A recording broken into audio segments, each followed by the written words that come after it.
Good evening dear student. Success point के एक नए वीडियो लेक्चर में आप लोगों का बहुत बहुत स्वागत है। आइए 4 लाइन से इस क्लास को शुरू करते हैं कि कुछ देर की खामोशी है फिर एक शोर आएगा। कुछ देर की खामोशी है फिर एक शोर आएगा। लोगों का वक्त आया है, सक्सेस पॉइंट का दौर आएगा। प्यारे विद्यार्थियों, जैसे कि पिछले वीडियो लेक्चर में हमने असर्टिव सेंटेंस, इंट्रोगेटिव सेंटेंस और इंपरेटिव सेंटेंस के बारे में जाना था और बात करेंगे कैटेगरी जो हम लोगों ने बनाया था स्ट्रक्चर के बेस पे। मतलब स्ट्रक्चर के बेस पे हमने सेंटेंस को 5 प्रकार से बांटा था, 5 भागों में। उसमें से जो 3 प्रकार होता है उस तीनों को हमने कवर कर लिया पिछले वीडियो लेक्चर में। अगर आप लोगों ने नहीं देखा है तो आप जाकर के देख सकते हैं। आज हम बात करेंगे एक ऐसे सेंटेंस की जो बहुत ही महत्वपूर्ण सेंटेंस होता है, वो हमारे आपके हर व्यक्ति के जीवन में घटता रहता है। उस सेंटेंस को तो हम जानते हैं लेकिन ये नहीं जान पाते हैं कि वो सेंटेंस क्या होता है। तो आइए बिना देरी किए हुए देखते हैं कि वो सेंटेंस है क्या। प्यारे विद्यार्थियों, उस सेंटेंस का नाम हम और आप ऑप्टेटिव सेंटेंस के नाम से जानते हैं, जिसे हिंदी में क्या कहा जाता है, इच्छा सूचक वाक्य। ये एक ऐसा सेंटेंस होता है जो अक्सर हम एक दूसरे के लिए प्रयोग करते रहते हैं। आइए देखते हैं कि इसका एक सटीक डेफिनेशन क्या होता है। तो डियर स्टूडेंट, यदि बात किया जाए ऑप्टेटिव सेंटेंस की डेफिनेशन की तो कह सकते हैं कि this sentence which expresses internal wish like as wish, bless और prayer is called optative sentence. Means अगर इसके हम हिंदी बात करें, हिंदी में इसका परिभाषा या डेफिनेशन क्या होगा, तो डियर स्टूडेंट हम कह सकते हैं कि ऑप्टेटिव सेंटेंस वो सेंटेंस होता है जिसमें हम आंतरिक इच्छा को व्यक्त करते हैं। आंतरिक इच्छा, जैसे हम किसी को अभिशाप दे सकते हैं, जिसे उर्दू के लैंग्वेज में बद्दुआ कहा जाता है, या फिर हम किसी के लिए प्रार्थना करते हैं, हम किसी को वरदान देने की बात करते हैं, या फिर हम किसी के लिए कामना करते हैं। तो प्यारे विद्यार्थियों, कहा जा सकता है कि ऑप्टेटिव सेंटेंस उस सेंटेंस को कहा जाता है जिसमें हम आंतरिक इच्छा, जैसे आशीर्वाद या फिर किसी को श्राप दें, किसी के लिए कामना करें, तो ऐसे सब जिसमें हम किसी के लिए कामना करते हैं, किसी को श्राप देते हैं, किसी के लिए अभिशाप बोल देते हैं, या फिर किसी को वरदान देने की बात करते हैं, या किसी के लिए कामना व्यक्त करते हैं, ऐसे सेंटेंस को क्या कहते हैं, ऑप्टेटिव सेंटेंस कहते हैं। जैसे ही 1 जनवरी लगता है, जैसे 1 जनवरी शुरू होता तो हम और आप क्या करते हैं, एक दूसरे को बधाइयां देने लगते हैं और क्या कहते हैं, आपको नव वर्ष मुबारक हो। तो ये जो है आपको नव वर्ष मुबारक हो, ये क्या है, एक दूसरे को लिए हम लोग क्या करते हैं, बधाई देते हैं, कामना करते हैं कि आपका वर्ष कैसा हो, आपका ये नव वर्ष मुबारक हो या आपका वर्ष मंगलमय हो। ये सब जो हम अभिवादन करते हैं, चाहे वो श्राप हो चाहे आशीर्वाद के स्वरूप में करते हैं, उसी को हम ऑप्टेटिव सेंटेंस कहते हैं। तो जब ऐसे सेंटेंस का आप ट्रांसलेशन बनाते हैं तो ऐसे सेंटेंस को ट्रांसलेट करते समय आप कहते हैं wish you happy new year. तो प्यारे विद्यार्थियों, यहाँ पे एक चीज और देख रहे हैं कि इस वाक्य के लास्ट में कुछ इस प्रकार का साइन लगा हुआ है। तो आइए देखते हैं क्या है। कह रहा है कि generally we use note of exclamation at last of this sentence. Means ये जो चिन्ह लगा हुआ है, ये जो साइन है, ये जो नोट है, इसे हम एक्सक्लेमेशन मार्क कहते हैं। क्या कहते हैं, एक्सक्लेमेशन मार्क। यहाँ पे नोट में कह रहा है कि जनरली सामान्यतः वी यूज हम प्रयोग करते हैं नोट ऑफ एक्सक्लेमेशन, सामान्यतः हम एक्सक्लेमेशन चिन्ह का प्रयोग करते हैं एट लास्ट, अंत में, ऑफ द सेंटेंस, इस वाक्य के, या फिर कैसे आप द ऑप्टेटिव सेंटेंस, मतलब ऑप्टेटिव सेंटेंस के अंत में हम क्या कहते हैं, एक्सक्लेमेशन मार्क का प्रयोग करते हैं। इसके बाद इसके जो और नियम है, जो रूल है, इसमें अगला रूल कह रहा है कि मॉडल वर्ब। मॉडल वर्ब, जब आप वर्ब को पढ़ेंगे तो वर्ब को कैटेगराइज किया जाएगा एक्सिलरी वर्ब और मॉडल वर्ब में, तो वहां आपको इसके बारे में पढ़ाया जाएगा। कह रहा है कि मॉडल वर्ब में, इस में का प्रयोग अक्सर विद्यार्थी जीवन में तो लोग करते ही रहते हैं। तो कह रहा है कि मॉडल वर्ब में इज यूज्ड अर्थात मॉडल वर्ब में जो होता है इसका प्रयोग किया जाता है इन बोथ, दोनों में, सेंटेंस मतलब वाक्य, मतलब दोनों वाक्य में। अब वो वाक्य दोनों कौन कौन से हैं? एक इंट्रोगेटिव सेंटेंस, दूसरा ऑब्जेक्टिव सेंटेंस। तो कह रहा है कि ये जो एक्सक्लेमेशन मार्क इस प्रकार से हम प्रयोग करते हैं, इस एक्सक्लेमेशन मार्क का प्रयोग हम इंट्रोगेटिव सेंटेंस में भी करते हैं और ऑब्जेक्टिव सेंटेंस में भी करते हैं। कैसे करते हैं, एग्जाम्पल के माध्यम से भी हम समझेंगे। अगला नियम है कि may is used in interrogative sentence. जैसा कि अभी हमने कहा कि मे मॉडल वर्ब होता है, इस मॉडल वर्ब का प्रयोग हम इंट्रोगेटिव सेंटेंस में भी करते हैं और ऑब्जेक्टिव सेंटेंस में भी करते हैं। तो कैसे करते हैं? अलग अलग सेंटेंस में करते हैं तो कोई ना कोई तो डिफरेंस होगा ही। क्या डिफरेंस होता है इसके बारे में बात करते हैं। कह model verb may is used in both sentence interrogative and objective sentence. यहां देखिए कह रहा है कि may is used in interrogative sentence, अर्थात इंट्रोगेटिव सेंटेंस में मे का प्रयोग किया जाता है टू टेक, आर्ग्यू, लेने या देने के लिए, परमिशन मींस आदेश या आज्ञा। अर्थात इंट्रोगेटिव सेंटेंस में यदि आपने मे का प्रयोग किया तो वहां मे का प्रयोग किस सेंस में करेंगे? आदेश लेने के लिए या फिर आदेश देने के लिए। लेकिन आगे कह रहा व्हाई, जबकि वी यूज में, हम मे का प्रयोग करते हैं इन ऑब्जेक्टिव सेंटेंस, ऑब्जेक्टिव सेंटेंस में टू शो विश। लेकिन ऑब्जेक्टिव सेंटेंस में मे का प्रयोग हम किस लिए करते हैं? इच्छा प्रकट करने के लिए करते हैं। तो अंतर क्या हो गया? इंट्रोगेटिव सेंटेंस में मे का प्रयोग हम करेंगे किस लिए? इंट्रोगेटिव सेंटेंस में मे का प्रयोग हम करते हैं क्वेश्चन करने के लिए, या फिर कह सकते हैं कि मे का प्रयोग इंट्रोगेटिव सेंटेंस में हम परमिशन लेने या देने के संबंध में करते हैं, जबकि मे का प्रयोग ऑब्जेक्टिव सेंटेंस में हम इच्छा प्रकट करने के लिए करते हैं। कैसे, क्या डिफरेंस होता है? आइए एग्जाम्पल के माध्यम से समझते हैं। जैसे कह क्या मैं आपका कलम उपयोग कर सकता हूं?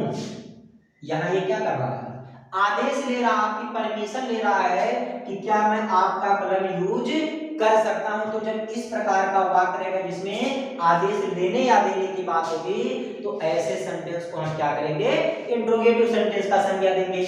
और वैसे भी आसान है, हम जानते हैं कि इंट्रोगेटिव सेंटेंस के लास्ट में इस प्रकार से क्वेश्चन मार्क बना होता है। तो ये भी एक कहीं ना कहीं सबसे बड़ा फैक्ट है पहचानने का कि ये हमारा क्या है? Interrogative sentence. यहां पे लिख दिए क्या है? इंट्रोगेटिव सेंटेंस है। तो जब इसको आप बनाएंगे, हमें पता है किसी भी हिंदी में वाक्य की शुरुआत अगर क्या से होता है तो हम किससे शुरुआत करते हैं? Helping verb. तो यहाँ चूंकि परमिशन लेने की बात हो रही है तो यहाँ पे हेल्पिंग वर्ब क्या लगाएंगे? मे। तो जाएगा मे आई यूज योर पेन, क्या मैं आपका कलम उपयोग कर सकता हूँ। तो यहाँ पे परमिशन लेने या देने की बात हो रही है, मॉडल वर्ब मे का प्रयोग हमने कर दिया। वहीं दूसरे वाक्य में, दूसरे एग्जाम्पल में अगर आप देखें तो कह रहा सफलता आपकी कलम छूने। वाक्य को पढ़ने से तुरंत आपको प्रतीत हो जा रहा है कि ये वाक्य क्या है? कोई ऐसा व्यक्ति है जो किसी दूसरे व्यक्ति के लिए क्या कर रहा है? अपनी इच्छा प्रकट कर रहा है, आशीर्वाद दे रहा है या फिर कामना कर रहा है। तो जब हम अपनी इच्छा को प्रकट करते हैं तो ऐसे सेंटेंस में भी मे का प्रयोग करते हैं, और ऐसे सेंटेंस को हम क्या कहते हैं? Objective sentence. और ऑब्जेक्टिव सेंटेंस जैसा कि अभी ऊपर मैंने बताया कि ऑब्जेक्टिव सेंटेंस की लास्ट हमेशा इस प्रकार का क्या होता है? एक्सक्लेमेशन मार्क लगा होता है। तो इस प्रकार से अगर आ जाएगा जिसमें इच्छा व्यक्त करना रहेगा तो इसकी जब हम ट्रांसलेशन बनाएंगे तो पहले करिए मे सक्सेस किस योर फीट, सफलता आपकी कलम छूने। तो यहाँ पे डियर स्टूडेंट ये क्या है? ऑब्जेक्टिव सेंटेंस है। कौन सा सेंटेंस? ऑब्जेक्टिव सेंटेंस है।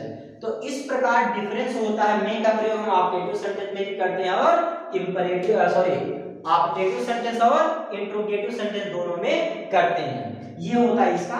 देखो आइए देखते हैं कि ऑब्जेक्टिव सेंटेंस में कुछ नियम और क्या होते हैं। तो कह रहा है कि if the sentence begin with the word like as भगवान, ईश्वर और गॉड, यहाँ पे कह रहा है कि इफ मींस यदि दिस सेंटेंस, यदि वाक्य बिगिन प्रारंभ होता हो विद द वर्ड, यदि वाक्य इन शब्दों के साथ लाइक एज जैसे भगवान, ईश्वर, गॉड, मींस अगर ऑब्जेक्टिव सेंटेंस की शुरुआत भगवान, ईश्वर या गॉड से हो then we also use modal verb में इन द सेंटेंस, तब भी हम मॉडल वर्ब में का प्रयोग सेंटेंस में करते हैं। कहने का तात्पर्य यह है कि यदि वाक्य में भगवान, ईश्वर या गॉड है, जैसे लोग कहते हैं ना कि भगवान करे आपका बिजनेस और आगे जाए, भगवान करे कि आपकी उम्र दीर्घायु हो, तो इस प्रकार सेंटेंस में अगर भगवान ईश्वर या गॉड आता है तब भी वहां पे हम ट्रांसलेशन करते समय मॉडल वर्ब मे का प्रयोग करते हैं। फार्मूला इसका क्या हो जाएगा, सबसे पहले मे या विश लगाएंगे, फिर सब्जेक्ट लगाएंगे, फिर वर्ब का first form object etc other word और लास्ट में क्या लगाएंगे, नोट ऑफ एक्सक्लेमेशन मतलब एक्सक्लेमेशन का चिन्ह लगाएंगे। जैसे भगवान आपकी मदद करे, इस वाक्य में आप देख रहे हैं कि सेंटेंस की शुरुआत किससे हो रही है, इस शब्द से हो रही है, भगवान से हो रही है। तो जब किसी वाक्य में भगवान ईश्वर या गॉड से प्रारंभ होगा कोई सेंटेंस तो वहां भी हम मॉडल वर्ब मे का प्रयोग करेंगे। ऐसे वाक्य का ट्रांसलेशन करने के लिए सबसे पहले मे या विश तो लगाएंगे मे, फिर सब्जेक्ट मदद करे, कौन मदद करे, भगवान तो गॉड, मेन वर्ब का फर्स्ट फॉर्म मदद करना हेल्प, और किसकी मदद करे, आपकी, तो यहाँ पे क्या हो जाएगा यू। तो इस प्रकार से इस सेंटेंस का ट्रांसलेशन हो जाएगा मे गॉड हेल्प यू।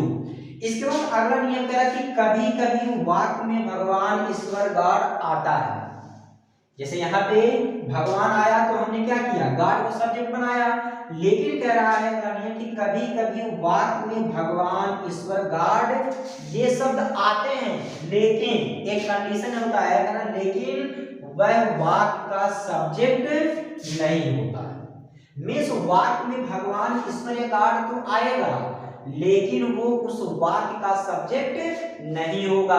तो जब सब्जेक्ट नहीं होगा तो क्या होगा, तो कह रहा है कि सब्जेक्ट कोई अन्य नाउन या प्रोनाउन होता है। कह रहा है कि वाक्य में भगवान ईश्वर गॉड तो आएगा लेकिन वो वाक्य का सब्जेक्ट नहीं होगा, बल्कि कोई अन्य नाउन या प्रोनाउन उस वाक्य का सब्जेक्ट होगा। तो ऐसे कंडीशन में क्या करेंगे, जाहिर सी बात है कि जो सब्जेक्ट होगा उसको हम सब्जेक्ट बनाएंगे। भाई धरती को धरती ही तो कहेंगे, तो उसी प्रकार जो सब्जेक्ट होगा उसी को तो हम सब्जेक्ट बनाएंगे। तो ऐसे कंडीशन में अगर भगवान ईश्वर गॉड आ जाता है और उसके अलावा कोई दूसरा नाउन या प्रोनाउन सब्जेक्ट के रूप में आ जाए तो हम किसी दूसरे मतलब उस सेंटेंस में आए हुए अन्य नाउन या प्रोनाउन को ही क्या करेंगे, सब्जेक्ट बनाएंगे। फार्मूला क्या हो जाएगा, मे या विश लगाएंगे, फिर सब्जेक्ट। अब यहाँ पे जो उस वाक्य का सब्जेक्ट रहेगा वही यहाँ आएगा, फिर वर्ब का फर्स्ट फॉर्म ऑब्जेक्ट और ईटीसी। जैसे तरह भगवान करे वह कभी न हारे, इस वाक्य में आपने क्या देख रहा, इस भी वाक्य में यहाँ ऊपर वाक्य में आपने कहा भगवान आया तो हमने गॉड को सब्जेक्ट बनाया, लेकिन यहाँ क्या कहता है, भगवान करे वह कभी न हारे। यहाँ कामना किया जा रहा है लेकिन न हारने वाला कौन है, भगवान नहीं है, बल्कि किसके लिए है, वह। अर्थात यहाँ पे जो ये प्रोनाउन वह है ये इस वाक्य का क्या है, सब्जेक्ट है। तो जब हम इसका ट्रांसलेशन करेंगे तो सबसे पहले में, अब इसके बाद यहाँ चूंकि ये भगवान सब्जेक्ट था तो इसको हमने गॉड लिखा था, लेकिन यहाँ ये भगवान सब्जेक्ट नहीं है बल्कि वह सब्जेक्ट है, तो यहाँ पे क्या लगाएंगे, ही। तो हो जाएगा कि मे ही नेवर लूज, लास्ट में साइन ऑफ एक्सक्लेमेशन मार्क। और कहीं कहीं पे डियर स्टूडेंट क्या होगा कि भगवान ये सब नहीं आएगा फिर भी वहां पे इच्छा व्यक्त किया जाएगा। जैसे कह रहा है कि तुम्हारी उम्र लंबी हो, जाहिर सी बात तुम्हारी उम्र लंबी हो, आपको आशीर्वाद दिया जा रहा है। तो इसी बात को हम ऐसे भी कह सकते हैं कि भगवान करे तुम्हारी उम्र लंबी हो, तो भी वही बात है, और तुम्हारी उम्र लंबी हो तब भी आपके लिए क्या किया जा रहा है, प्रार्थना किया जा रहा है। तो ऐसे सेंटेंस में भी हम क्या करेंगे, मे से शुरुआत करेंगे, कहेंगे मे यू लिव लॉन्ग, आप दीर्घायु हो या आपकी उम्र लंबी हो।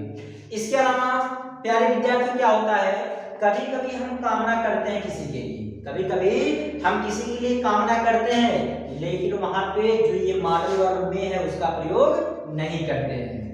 मीन्स हम किसी के लिए कामना, किसी के लिए अपनी इच्छा व्यक्त करेंगे लेकिन वहां पे मॉडल वर्ब में का प्रयोग नहीं करेंगे। जैसे आजकल एक ट्रेंड चलता है कि किसी का बर्थडे आता है तो हम क्या करते हैं, विश करते हैं, कहते हैं आपको जन्मदिन बहुत बहुत मुबारक। तो ये नहीं कहते हैं कि मैं विश यू हैप्पी बर्थडे, बल्कि क्या कहते हैं, wish you very very happy birthday. तो ऐसे सेंटेंस में हम मे का प्रयोग नहीं करते बल्कि विश का प्रयोग करते हैं। कोई कह दे आपका दिन शुभ हो तो आप कहते हैं wish you have a great day. तो इस प्रकार से प्यारे विद्यार्थियों आज हमने कवर किया ऑप्टेटिव सेंटेंस, जो हमारे और आपके बीच में चीजें बोली जाती हैं लेकिन हमें नहीं पता रहता है। तो आज आप हमें पूरा उम्मीद है कि आपको ऑप्टेटिव सेंटेंस से संबंधित जो भी समस्या है, जो भी ज्ञान लेना था या लेना चाहिए उसको आप पूरी तरह से ग्रहण करेंगे। एक अगले वीडियो में हम मिलेंगे सेंटेंस, जो 5वां सेंटेंस है एक्सक्लेमेटिव सेंटेंस, उसके साथ। तब तक के लिए जय हिंद।